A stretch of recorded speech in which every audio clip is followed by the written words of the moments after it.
The United States has been subjected to a nuclear attack. Everyone should seek out a fallout shelter as soon as possible.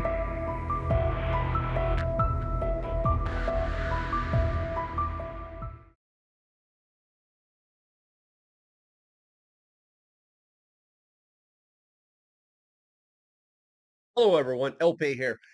Listen, we've been getting a lot of talk about nuclear this and radiation that for, I'd say, a good week. And this is a subject that comes up from time to time. It's normally pushed into the media related to war, things of that nature. People start to wonder if they actually have the tools that they need to survive like nuclear fallout.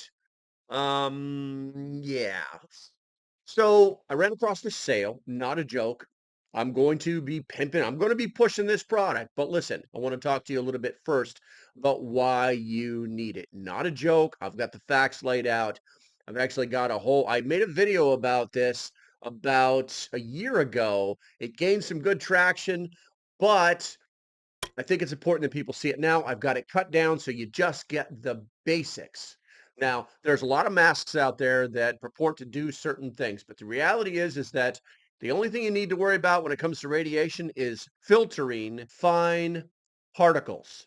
That's it. Particulates, nanometers, nanomicrometers. You can use all this crazy technological talk, but the truth is you just need to be able to keep the particles out of your lungs. Now, some particles are so small, they go right through an N95, no problem. Others, not a big deal. There's even studies out there that say just put a doctor's mask over your face and you'll be fine. But then they find out later that the guy who made the study, who was at the detonation, who breathed the particles through his doctor's mask, later died of cancer of the lungs, that kind of thing. So using common sense, we're going to go ahead and let's get right into the mask. Next up the ladder is the PD100 full face respirator gas mask brought to you by Parcel Safety. This is an awesome little gas mask. This is the first gas mask that I bought outside of the military.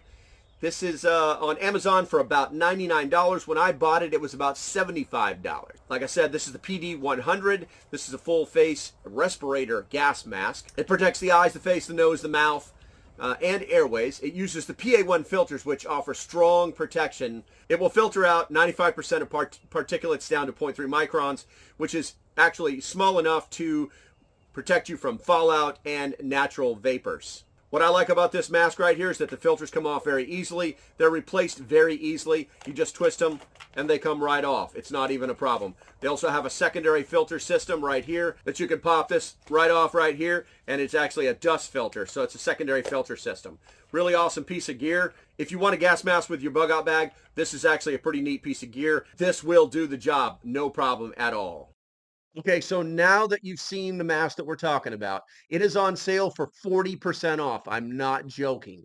But before listen, if you want to jump right to the link, you go right ahead, okay? But I think you need all of the facts before you spend a single penny. I have lots of different masks. I've got stuff out there from the big companies that supply the military all the way down to the Amazon level stuff that will do just as good a job. But when you need something that's like in the middle, you know what I'm saying? It's not a Porsche, it's not a Corvette, it's like a Mustang. It gets the job done. It's really fast, it's effective, and it'll last for frickin' forever. Okay, so with that said, let's go ahead and talk about nuclear fallout and what things to think about.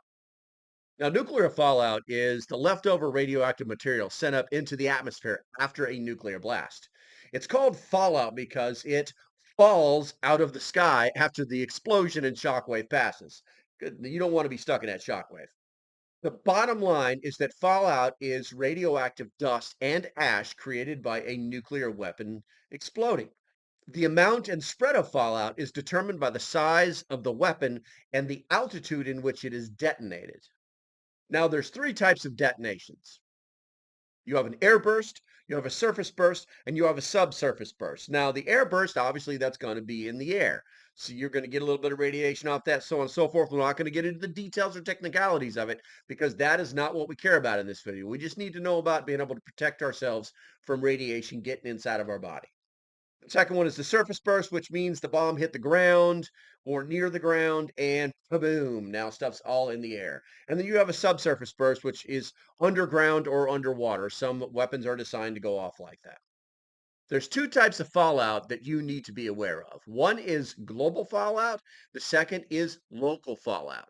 Global fallout normally occurs after an airburst, nuclear material, and a suspension of particles about 10 nanometers in diameter, which this mass can actually filter out. The size of the particulates is lifted into the stratosphere and may take several months or years to settle.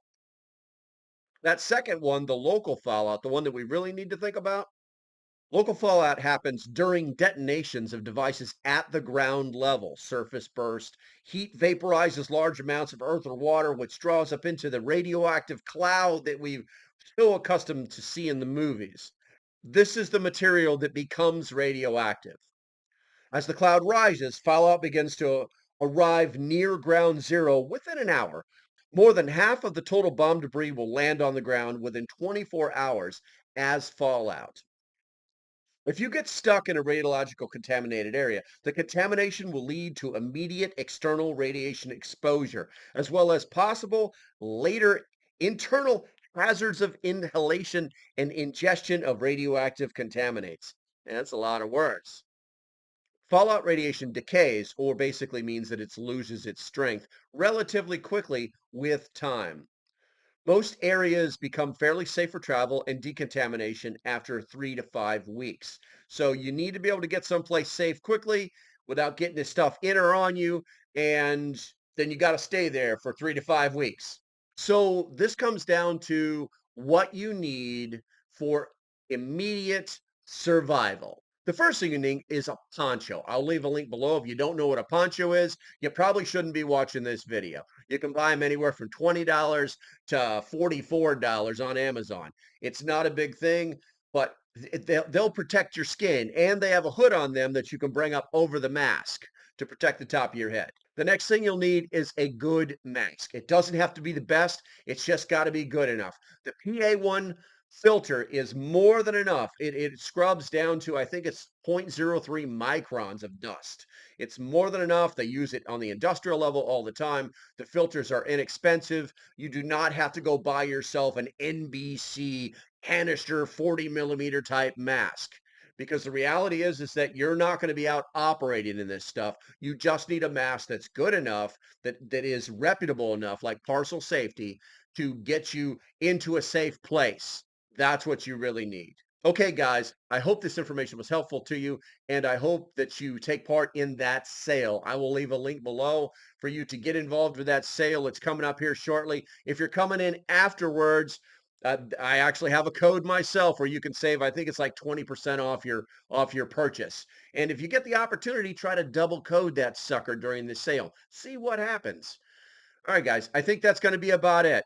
If you like what I'm doing, do me a favor, hit that like and subscribe button. And until the next time, stay safe, have a great day, and I shall see you when I see you. Bye-bye.